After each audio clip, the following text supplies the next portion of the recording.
I doubt that was on purpose, as Lucian is going to be the first pick here for Damwon. Yeah, you gotta imagine that would have been, I think Udyr also could have been on the list. Lucian would not have been surprising whatsoever with how strong the pick is at the moment. That's never good. Hopefully T1 can move on from that quickly, not get caught up in that, because of course the time that you have in the draft is so short, right? Like there's a reason why this timer is on. It's to force decisions, it's to really create the pressure, and can't really get caught up as the Kalista has been opened. Teddy is one of the very few players, of course, the archetypical example of this is Ruler, where you can play the Kalista for early, mid, and late game. The champion does everything, and Keриa's insane champion pool is great, and I really hope they don't go for support early here, because then you can go for R4, R5, the Nico, then remains a possibility. The Pike. Exactly, that as Damwon, you kind of need to draft around. And it's something that T1 really likes to do, so a lot of flexibility with Cuz.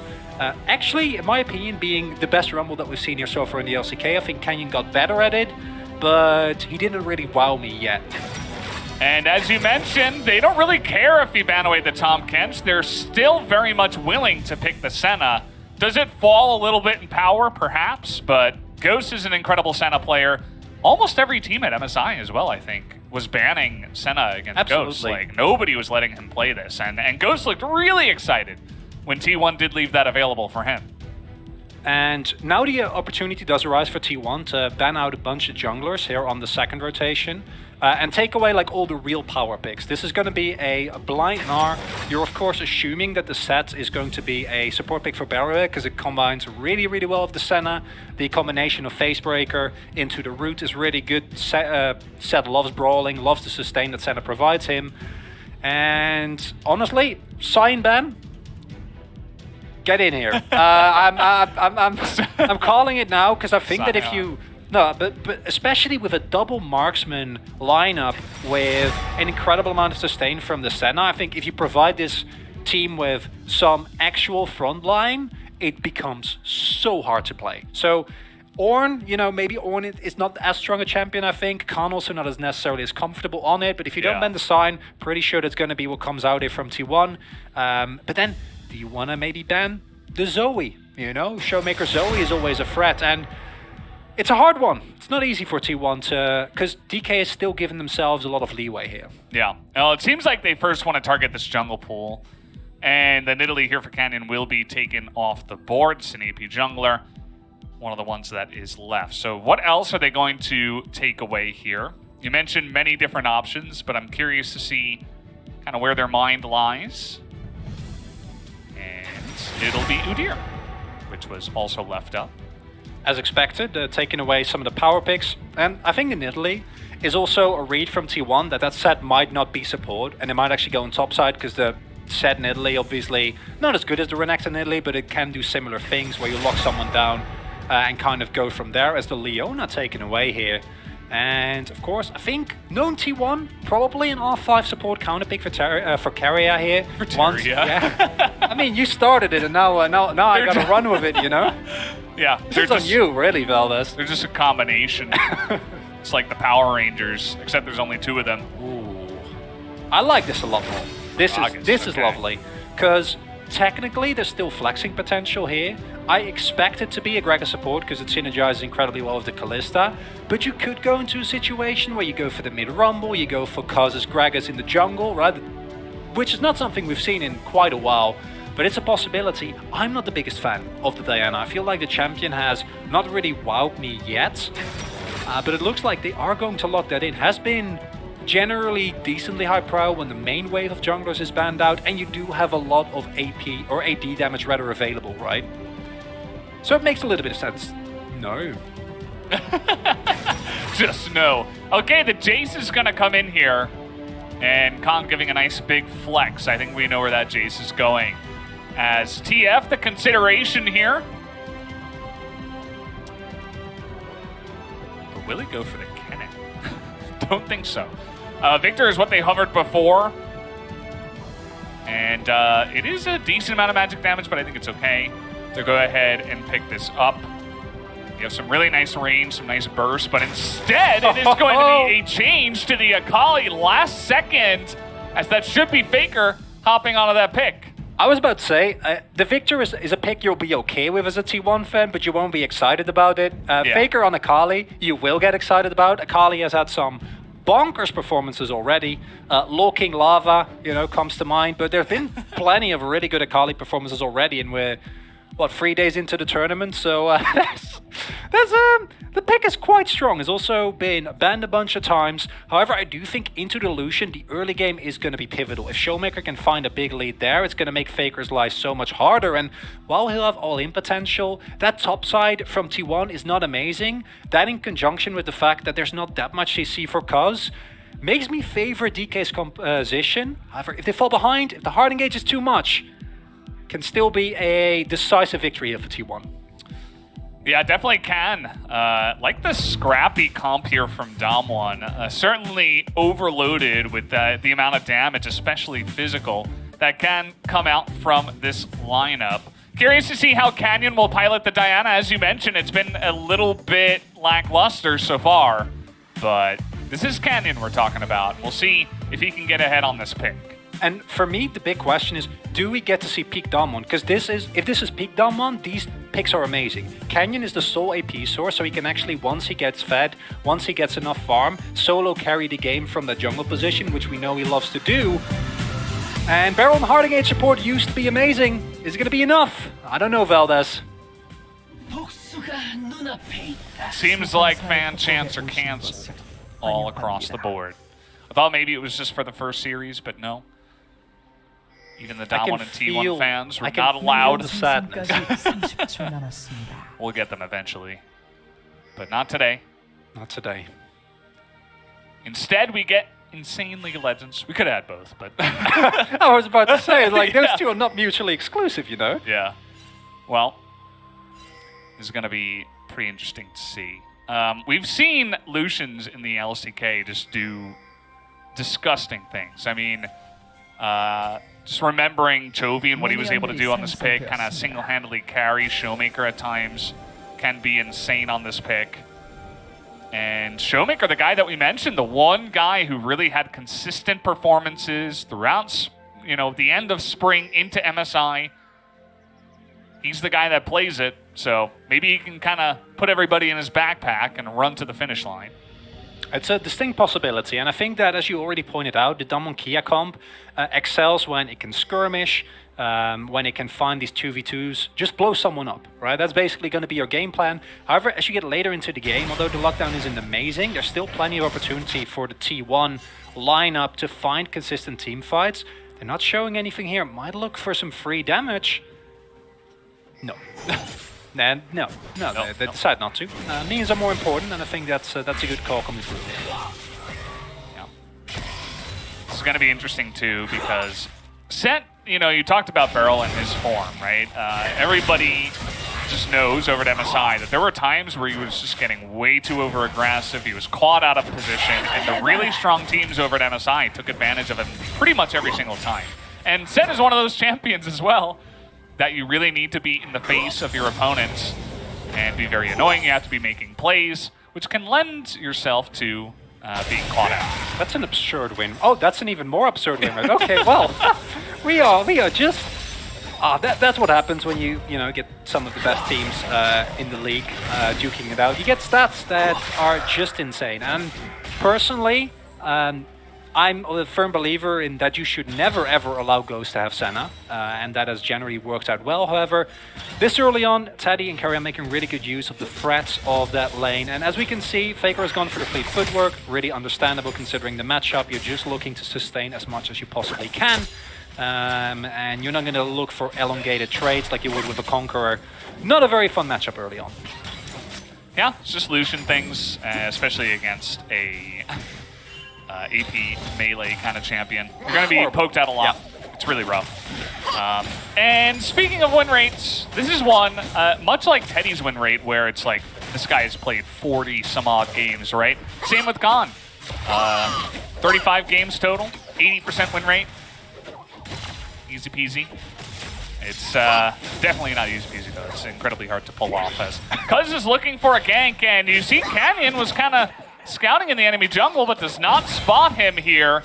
And Khan jumps in, the perfect time to get baited. Although he is really fast on the Jace, and he kind of just laughs at the Rumble, but here comes the slow out of the Gnar. Probably going to force a flash here from Khan. Here's the follow-up from Kana. And now it should just be running down the Jace from here on out. The flash available for Cuz, and that is an easy cleanup. First blood took a little bit, but they got the job done. Tragic timing, and it's the feeling of safety that Khan had there because Canyon was in the vicinity. Canyon warded, they didn't see anything, right? And there was not really any information given as to where Cuz had started. And yeah, that creates an opportunity. He basically sneaks in, and he's immediately back now with the teleport also being used. No vision available. If Khan dies or again, yeah, he warded. He did, and they know he warded the brush. So I think Khan is going to be fine at this time, but that's still a great start here for Cuz, and it's something that's necessary because if you just let Damwon Kia freely use their priority, we know what happens, right? Like, they'll get Canyon ahead, they'll start invading you, and they're never going to let you back into the game. We've seen that many times before. And, you know, while Canyon was power farming, he has opened up a nice little lead here for himself. About 4 camps ahead, he got both scuttles, so at least for himself, he's feeling pretty good. We're going to take a look here at the replay. That does come in, of course, no vision. Khan jumps in right at the time when the gank does come off. And it's an elongated chase, but there's not that much you can do as Khan. Running towards the turret doesn't really get you anything. Then Kana will definitely get that final auto, and you're just going to die as well. Not a lot to be gotten there. However, push comes to shove, he didn't really lose out on a lot of experience, a lot of creeps, so he's still able to do just fine, maintain his lead, and it's mainly a question of whether or not Cuz can leverage this kill into more pressure around the map. And meanwhile, we see the T1 bot lane getting the better hand of that matchup, I think, as to be expected. Really pressuring well. The Kalista, of course, insanely strong in a situation like this, and it's also, as Beryl, either you all in or you don't do anything at all, right? Because a Kalista, if you go for an elongated trade and you don't actually hit her, it's just pretty much over. Yeah. They're going to wait out here and go for a possible dive. It is a possibility. Canyon is going to hit 6 of this wave. You know, I think it might just be to keep Khan safe, because the lane was frozen there by Khan. He's been talking to LS a little bit, you know. Makes sense. Around the same team. But, you know, it was really nicely pulled the lane into a position where the Jace has to step up. The threat of a gank is apparent, right? But really nicely read here by T1. They're just going to go for the Drake. The Diana up on the top side of the map, then going for the back. This is pretty free for the side of T1 now. It's a nice start. As mentioned previously, as we can hear Rumble shout loudly, as he likes to do with this skin. A lot of verbal agreement on what he's doing, so we all know at all times what Rumble is up to. It's really, really nice of him. And if we look at this early Drake, I don't think T1 necessarily needs it. As said before, I think they actually do have a lot of pressure as we get further into the game if they can maintain even footing and not fall too far behind. But it gives you so much more leeway, right? In case that the rest of the map goes a little bit rough, a couple of skirmishes don't work out, you still buy yourself so much more time, which against a team like Damwon Kia might very well be necessary. Yeah, it does feel pretty necessary. The mid lane here, Faker, you know, getting some levels. He did go for the pen boots, magic pen boots, so pretty interesting to see as well. Doesn't go for the plated steel caps against the Lucian. He has fallen behind a bit, and Showmaker has a call. It's just the way it's gonna go, guys. That's kind of what Lucian does. You know that as you go into the matchup. Also no arm guard, as you're saying. I think the benefit of the Sorcerer Shoes is that your all-in potential, not just on Lucian, but on anyone, is a lot more threatening than it would be with a more defensive option. But it does mean you're probably going to have to sacrifice a couple of creepies left and right. Doesn't feel great, but what you going to do about it? Unfortunately, not that much. However, due to Kana now feeling a little bit more comfortable, you know, he's found himself the plated steel caps that you mentioned earlier, and he's feeling good. Okay, well, Damwon just saying this Herald is ours. They're going to just straight up go for it here. They have the prio in the mid lane and the top lane, so just easily able to come together right when this thing spawns. And there's no vision really on it, right? It was denied by the control ward here. So even if they had a suspicion, or if they saw people running into that, it was going to be difficult for T1 to challenge. That will be the Rift Herald going to Damwon. And there's got to be a point where I think the second Drake might be the breaking point, where we're gonna have to see T1 take some team fights. Because that is what they want to do with this composition. There is so much raw team fighting power in the combination of the Gnar, right, into a Rumble ultimate. There's the Gragas that can provide amazing engage and with the help of the Fade School also get out fairly easily. And yet again, might be setting up a trap here. Kana purposefully playing really far forward. Yeah, I mean, Kenyon is there. Yeah. It's a double bait. Who's baiting who? It's a good question. Who's gonna back first? He has no Naba, right? And next back. Yep. Yeah. No jungler does anything in the end. Yep. Khan showing some presence there in that lane, so they just want to be safe. They're just gonna back away on that one. This mid lane, not much to talk about here, mostly just farming. And Lucian getting ahead, that's kind of what happens. T1 with the nice start with the Infernal and the kill. But other than that, I mean, some of these CS deficits with the strong lane picks that Damwon did go for, they open up the Rift Herald as well. So in terms of the golds, DK definitely going to enjoy a nice little lead here. However, I don't think it necessarily translates into big item leads. And that's really what we're going to be looking towards. Showmaker going for a really interesting pickup here in the Hex Drinker.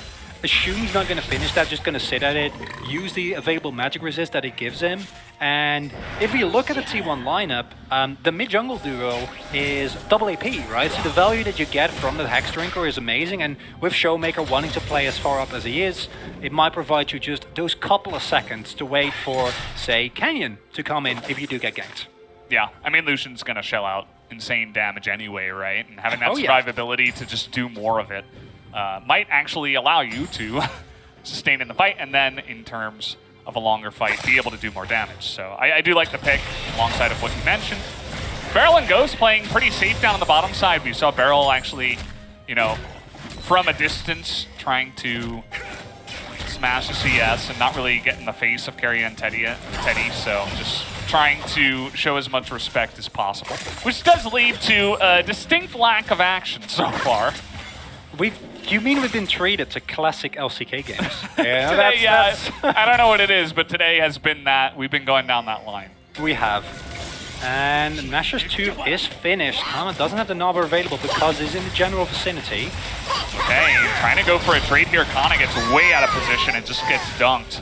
That was a strange one, not gonna lie. I mean, even if Canyon isn't there. And that's going to mean that the equalizer comes out here, and Cuz is just desperately trying to survive. It's going to be the plate going over to Khan, and a very big opening up of the top lane here in favor of Damwon. And it's classic Damwon Kia to not just throw down the Herald. I think they're looking for... there we see Canyon. You know, the moment that Cuz finishes that back, Canyon goes back up. And nope. I was about to say, like, if they don't send anyone to the top side, that might be a first turret block with the Herald. Is almost timing out though, so they actually need to place it sometime soon. Presumably going to be in mid lane, and then maybe leverage that into some pressure onto that Ocean Drake. Because it's timing out. He went to go do the Gromp, and my heart rate increased. I'm like, sir? It's calculated. Yeah. You know, perfect timing. Look at this. Like, hits the turret. 2 seconds left. Just drop it down. And they put it down in the other lane where they have priority, in the mid lane. That's going to be Showmaker gobbling up some of that gold as well, alongside of Canyon. Things are looking pretty good. Now, T1 are definitely putting pressure on the Drakes, looking to take the second one in the Ocean. And with the amount of pressure that was put in the top and the middle lane, doesn't look like Damwon's here to fight over. Understandably, I think as Damwon, the third Drake is really the one where it gets interesting as the Mountain Soul comes through. And I always like to you know, look and see which team benefits more from the Rift, especially when with Ocean, and particularly with Cloud, it's generally not as interesting, but Mountain is so nice. If you're a Rumble, if you're a Gnar, extra walls always make you really happy. Meanwhile, on the other end, DK also has plenty of AoE damage, but that wall stun, you know, into a possible Rumble ultimate choke point. It's got to feel good for T1. And this match, even though it's a 2k gold lead for Damwon Kia, still very much in the realm of manageable. What is going on up there? Oh, Faker's able to land that shuriken, but he's not going to go for the second R and get in the face underneath the turret. Still flash available for Showmaker. And there is just a squad of people up on the top side.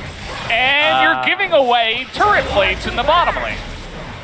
No, the plates are gone. That's just the turret gone. That's just that's first turret blood. I was talking about a manageable gold lead. If you give up turrets for free in an attempt to take down Khan and not really get anything else out of it, right? Herald is going to spawn, so I assume that they're going to be able to get that, but not the greatest call there by T1, and allowing Damwon Kia to maintain a strong lead now up to 3k means that your next fights are going to be way harder, even with a strong teamfight composition that you have. And it's going to mean that your execution needs to be that much crisper. Yeah. There's always those critical moments of the game that we return to in the highlights, right? Again, we're going to see the top side where Kana dies and they get pressure up there. We're going to see the Rift Herald dropped in the mid lane, and all of a sudden, everybody goes to the top lane, and then a turret is given over for free. This is a massive lead already for Damwon, and yes, T1 have the 2 Drakes, but it's looking pretty good already with 2 turrets down here in Damwon's pocket. It's feeling more like vintage Damwon, where they get a lead and then they get more leads and then they just kind of snowball those leads indefinitely. As Faker threatening a little bit there. See the gold lead being expanded, and as Damwon Kia, I think you're really happy with this. I think the next Drake fight is the first must-get objective. If you give up this Rift Herald, completely fine. I don't think you're really too bothered by it, as Barrow is just going to match Faker here. We'll have the Iron Spike whipped do some damage, but it doesn't really want all-in. And a Carly, generally not the greatest idea, especially considering the fact that he doesn't have his Mystic Finish. As Kana, you got caught before. Oh, that was shot glass actually thrown underneath the ground. As you mentioned, you know, the rotation that does come in. This does net the second Rift Herald over the side of T1. So they're putting pressure on the top lane turret. They're getting the second Rift Herald. It's not as good as the first one, but it's something. We'll see what they can get done with that. It doesn't look like even Barrel's going to stick up in the top side to eat waves anymore. Damwon just going to give up this top turret. And again, another turret gonna get taken here. And I said vintage Damwon, and the reason why is because it's continuously these trades, but there comes the engage. All right. No. Yeah, that's it. Yeah. All right. Not bad. that's all I had to say, guys. I forgot I was in the LCK.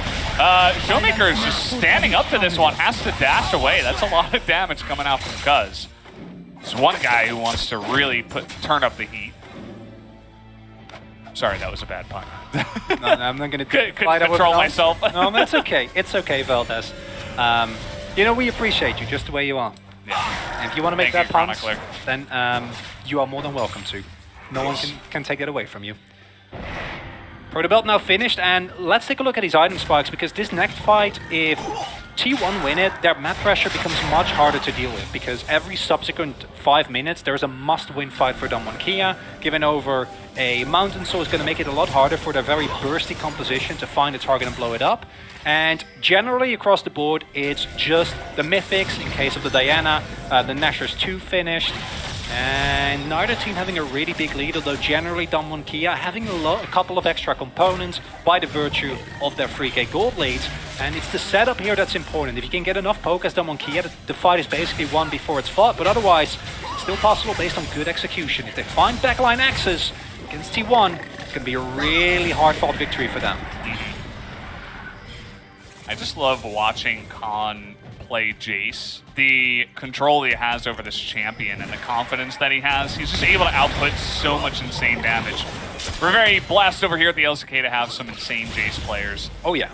And we'll see what he's able to do here in this one, as we do have the Drake spawning up now. I like the route that Canyon takes, very safe. Knows the potential of Faker to get on in there. He's really getting in there, but the Senna ultimate does come out. Canyon now looking to take the fight to Faker, who ults away, and now he's just gonna die. Fails the flash as well. The Faker is all alone, and now Keria trying to spare the blushes, trying to get something going here. And they should be able to catch Canyon eventually, and finally they do, but now T1 kind of stuck between a rock and a hard place. Nice ultimate here from Kana, but Beryl gets a huge shield to survive against all of that damage. Now T1 is on the run. Beryl gets in there and a perfect body slam comes out from Keria. But Khan is doing such insane damage and the flashes come through for the double kill of Khan. And now they're looking for Teddy. The root will come down. Showmaker's gonna lose a fight to Kana, but it's still a one fight to the way of Damwon. Ghost on full health after that one. Incredible skirmish here from both teams. That Keria body slam might have saved T1 because Faker, as you said, going really aggressive, but Canyon is ready. And let's not forget, when Diana was meta a while back before jungle clear got so good, it was because she was so good against other assassins, right? The survivability that she has, strong in itself, let alone with a Senadel band. The action hasn't stopped yet. Kana's all alone. He's so dead. There's nowhere for him to go. And not sure what he was even doing there, to be honest. Maybe checking the Drake, but they were definitely doing the Drake. So that's a bonus kill, I suppose, given over as well. Bit iffy. That one was very unnecessary. But as I was saying, it's I really hope. I don't know if we have the time for a replay, considering the amount, and we just saw the first half, but the second half of the fight was actually way more interesting. Yeah. Because T1 leveraged the amount of resources and the split team by Damwon that Faker created, even though obviously him dying there very suboptimal, to still kind of strong arm their way into making something work, right? Because when you look here, you can see, sure, Showmaker dies, but one half of Damwon is on the top side, and T1 recognizes this with a beautiful engage from Keria. Cross throws down a really important equalizer here to completely prevent them from walking through that choke point. And in the end, it's a constant back and forth. The sustain from the Senna is just too nuts, Look right? At this body slam. Yeah, yeah. It's crazy. If that doesn't happen, I think the fight is just over here. They get 3-4 more kills, and you don't trade nearly as evenly. The fact that Kana dies here later really puts kind of a damper on the whole situation. Would have been much better in terms of trade. Yeah, it's a scuttle. So he's greening over the scuttle. That's what's going on. And he doesn't have hop, because otherwise he would have just hopped over the wall. So that's really, yeah, that's not what you want, because up until that point, sure, you lose the Drake, but you trade evenly in kills, you maintain kind of item parity, but now, in the end, the trade isn't good enough, the Dragon goes over to Damwon, the gold lead grows, and now every subsequent fight as T1 becomes a lot harder, but you also see in that fight the glimpses of what this T1 comp can do. Yeah. It wasn't a very, set up 5v5 either. It was like Faker goes in, everything's kind of like torn apart. It wasn't your traditional 5v5. So maybe they heard us making fun of, traditional LCK style with the 2 kills in 20 minutes. Yeah. And they really opened it up. Faker really trying to push the issue, but maybe a little bit too much in that one. You can see he is, even though that was an unfortunate death, he still is incredibly strong. He's level 14 right now, and a couple of items under his belt. So we'll see if maybe he can be a little bit more efficient in the next one. The Mountain Drake did go over to Damwon, still enjoying a 4,000 gold lead at this point in time. And unlike the previous Senna that we saw, Ghost has gone for the Glacial Augment, which still very standard, haven't really talked about that. The Divine Sunderer, also an item that Senna loves. It has really good synergy with her Q, the all-night procs just do so much damage. It's kind of an Ezreal situation. And then also, like that Ghost is opting to lethality, is Khan probably dead. Khan is just dead. He's trying to put out as much damage as possible, but Faker just puts him in the dead zone. Gnar gets in there, gets an auto attack, so he nets himself an assist. Nicely done, Kana. It's gotta be done. Yeah, that's what I was talking about. I mean, the Sakali, he was a little bit awkward in that last fight, but he's still able to do some insane damage. And this might provide an opportunity for T1 to take some control of the top half of the map, because something that Damwon has been very diligent about is choking T1 out of vision and never giving the actual opportunity to go in and get something going. That's very optimistic. You do have a lot of sustain with the Senna available, but they know this is here, and they're not going to risk it, which I think is great. It's one of those situations where you can start it without getting punished, and then if they actually are there, you're like, okay, never mind. We respect you enough to not do that. As 2 item spikes coming around now for most. You already mentioned Faker has hit his, Cuz is getting close. Kana now also has the Starix finished, and Showmaker saw the ward over the wall. I mean, he's alone. He's just up here alone by himself. He is 1v4. He is surviving for quite a long time, but this guy should eventually die, trying to do a little bit of damage to Cuz there, but will just give over the Dark Harvest stack to that Rumble. And this is pivotal because I don't know if Showmaker is going to be in time for a possible play on this Mountain Drake, and that will give T1 Soul Point. They're not going to go for the Baron, which I personally prefer. I'd rather see them go for the Drake, but it looks like they want to go for the Big Un, as they're kind of deciding. There is a lot of vision, and in the end they do decide to march down towards that bot side. The poke is there for Damwon, Kia, and Showmaker will teleport available up in 15 seconds. Yeah, just posturing here in the mid lane, trying to get pressure here, pushing the lane, and then go down to the Mountain Drake, you would imagine. And really not much vision around this Drake here for Damwon. Damwon able to push up, though. A little bit faster than T1. T1 are trying to get position here onto this objective. DK say, okay, we're going for Baron. Showmaker gonna step it up here. He TPs up, and they're gonna force T1 to respond to this Baron take. Carria's looking to get in there. Oh, another huge engage! Carria, what are you doing today? What did you have for breakfast? He is making T1 win this game. Somehow, some way. Kana's able to flash in there. Doesn't really get the stun off, though. And now Showmaker is doing some kiting down here. Kana going a little bit too far forward. And now everybody on the side of T1 is flashing away. Carria, he's got some rocks in his backpack today, not able to do it all by himself. And Damwon will be able to take down the Baron. What a masterful fight by Damwon Kia. This is the team that we saw win Worlds last year, and this is the team that was kind of missing him aside. We saw glimpses of them, but the amount of damage that is soaked there by Barrel is absolutely insane. And if they can also grab this Drake... Oh, they didn't know about this TP, I guess. Teddy had no idea, and oh man. Come! And now this TP is coming in. Faker trying to spare the blushes of his team, and Khan just says, no, thank you very much. We'll take the Baron and the Drake and your lives. And that just might be game number 1 for DK. I mean, they're stomping him now. And I think that is, all of a sudden, that might just be game. That engage from Carria was beautiful, but I don't think we'll have the time for a replay, because if I'm not mistaken, Damwon Kia can at the very least push for the inhibitor and possibly more here, Valdez. Yeah, I mean, they're really gearing up here. And there's not much that Carria and Kana can do alone. So that is going to be the inhibitor going down. 26 minutes in, so the death timers aren't insane at this point in time. So they're not going to go for more. Just take that one. But they're still in such a comfortable position now after all that. And it looks like Khan's Jace win rate might be reaching new highs. And here is what we saw earlier, right? This is a beautiful engage from Carria. The immediate fate's call, but thanks to the flash from Ghost, really the only person they get... well... I don't know what's going on. Like, Damwon have been having a really clean, dominant game, but they've also been caught like 3 times. 3 different players. I don't really know why that's happening, but it's a thing. Call it the MSI hangover. Let's call it that. Yeah, I don't know what that was about. This Khan, yeah, this is just... They had no idea. You mentioned his Jace, right? He's a 3-level lead. There's nothing that Cuz can do here, and that teleport, like the moment you press that button, like, oh man, oh no. Yeah.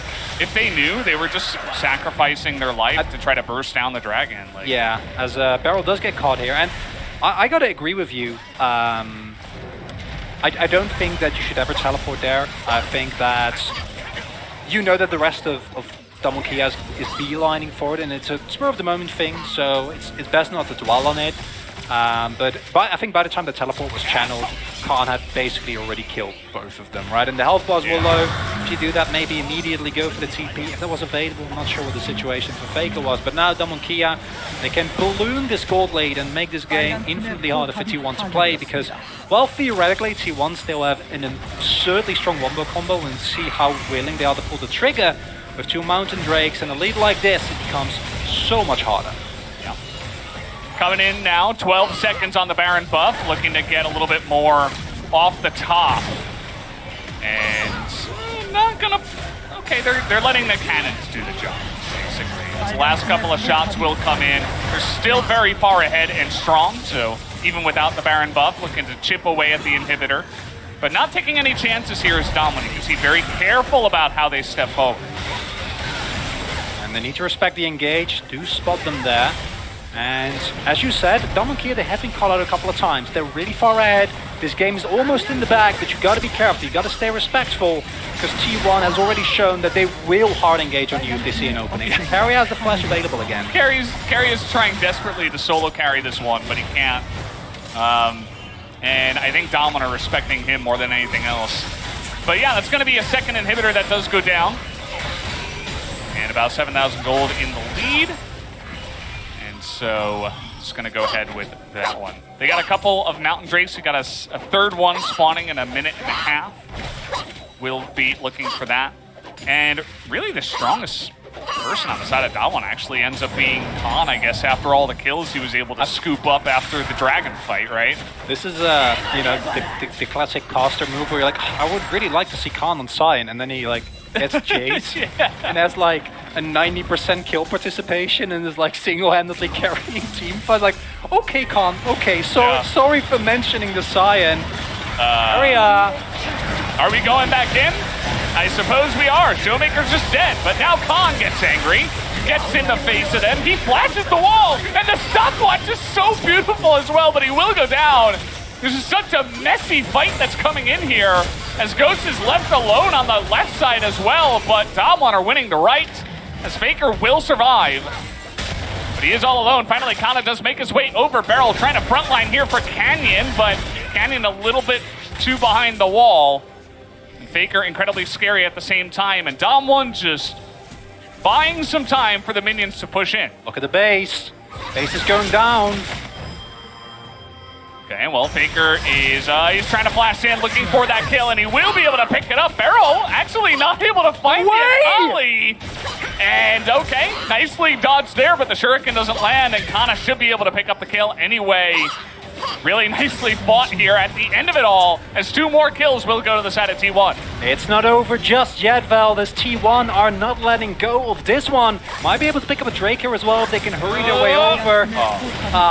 One does go down, and this is the rewards for the play earlier, but Carrier yet again, and Showmaker getting a little bit over eager here, really chasing. I think as soon as the Fate's Call is used, you have to back out immediately, but doesn't get the opportunity because he used the relentless pursuit to dash in, which we've seen many a time is not great. Khan plays this fight beautifully because he buys so much time, which allows Canyon and Barrel to actually take down Teddy into his Guardian Angel. He will die shortly thereafter, but Faker, he's level 16, right? He's been able to get up his ultimate, and even though he doesn't have the sustain that you would traditionally have with an Akali at this point in time, this just beautifully played here. Yeah, really nice use of the Shroud as well, saves it for exactly this moment. He's not quite able to land that Shuriken, but it doesn't matter because Kana's here. He's able to finish the job. Now we return to live. It's 13-12 in the kills. Damwon still pretty heavily in the lead here with the Baron up. You can see they're threatening this with their huge amount of Baron damage that they have with this composition. And it's understandable. They can also do it with relatively low risk thanks to the sustain that Ghost provides. They have a very tanky Barrel. So gonna feel good about that. Baron does get started up here. T1, they need to walk into unwarded territory. They can't really afford to. If anyone dies here, Damwon Kia can just run up to that final inhibitor turret and basically immediately blow them up. So they need to just kind of let it go. They need to give up this Baron buff and hope that they can win a subsequent team fight, because unless you get a clean 5v5, and you can't do that unless you know where everyone is, you can't walk into the jungle like that. I don't think T1 has a shot. Yeah, it's looking pretty rough at this point in time. But we'll see how this game does go. There have been some really nice individual super plays in this game. I wouldn't call this the cleanest game of League of Legends I've ever seen, though. Feels like both sides are really trying to flex a little bit and limit test. Not in the literal sense of the word, but really trying to make the plays here. I am kind of happy that, as I expect of two teams of this caliber, is that it feels like no territory is taken for free. Both these two teams, the moment that you step an inch too far forward, they will just flash engage on you. And that is something that I think the top teams have shown in the LCK, so I'm really happy to see these two do it. But I hope the rest of the LCK kind of comes along, because it's taken real low. Lucian, fun champion, especially when this far ahead against some squishy targets. And Baron buff. Yeah. Baron buff makes this building destruction a little bit easier as well. We are just pushing in. The TP is coming on in, and this is Faker, but they're looking for the kill onto the Gnar, who's about to hit Mega Gnar. Can he actually do anything? A big stun into the wall, and they're looking for Showmaker, but he will survive the flash away, and Faker is not able to pick up the kill onto this Lucian. Cousin Teddy getting some crazy damage done on the left side, but T1 just a little bit too far behind and not able to make it count, as Damwon will take down that final turret, and they will take down the first Nexus of the series, but not before they take out Cuz to pad their stats. And that's the Marshal's value right there, and